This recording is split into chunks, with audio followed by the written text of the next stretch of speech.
begin and ask Coach for some general thoughts on the game. Then we'll take your questions just for the 3 student athletes and let them return to the locker room and then finish up with Coach Pearl. So, Coach, would you begin?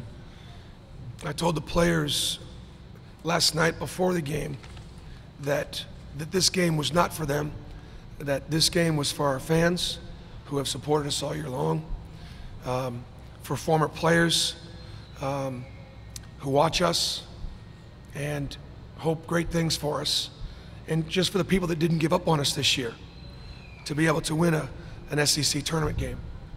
But I told them before the game tonight that this one was going to be for them, because 1985, Auburn won 4 games.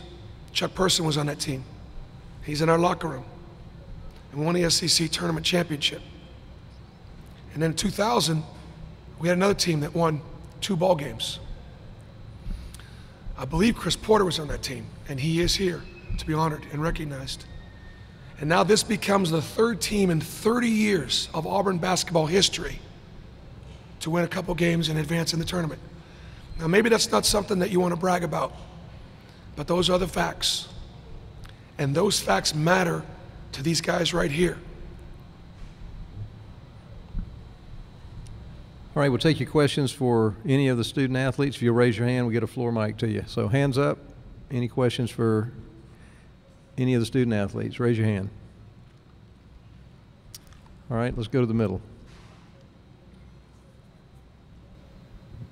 For any of the players down 10 at halftime, what changed as you guys came out? You took control right there from the start and didn't seem to let Texas A&M get a chance to get back in that game. Is that any of them or all 3? Or? For any and all 3. All right, Cinmeon, you want to take that first? BP, he just came in the locker room mad. So when he get mad, it's time to go. We came back out, Jordan got the steal and got us going. KT? We just knew that we had to stay together. You know, the first half we started arguing with each other, and we had a lot of breakdowns. But you know, in the halftime, we just talked and told each other that we need to stay together and stay focused. And I think we did that, and we came out with a lot of intensity. Malcolm? We just came back and we regrouped. We stayed together, and we just decided to dictate the rest of the game and to play Auburn basketball, and that's to stay together and just play ball. Other questions for any of the student athletes? Raise your hand. Hands up. Last call. All right, we'll excuse the student athletes. You can return to the locker room. It wasn't hardly worth you being here. And we'll continue on with questions for Coach Pearl.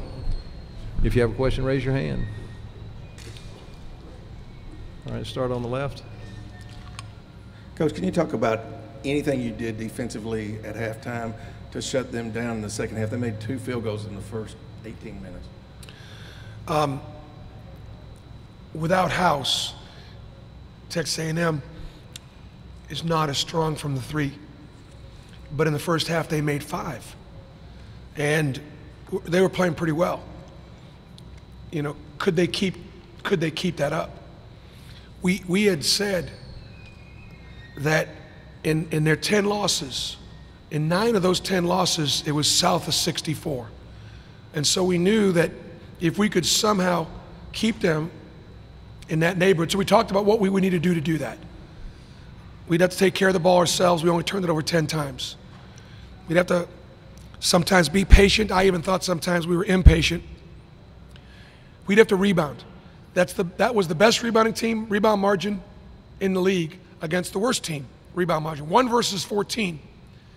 There were 32 missed shots by Texas A&M, 32. We got 27 of those rebounds. I mean, it just boiled down to rebounding. It just boiled down to Cinmeon getting 7 defensive and Jordan getting 7 defensive. And you look up and down the stat sheet, with the exception of a couple guys, 8 guys got at least a defensive board, and that's what it really focused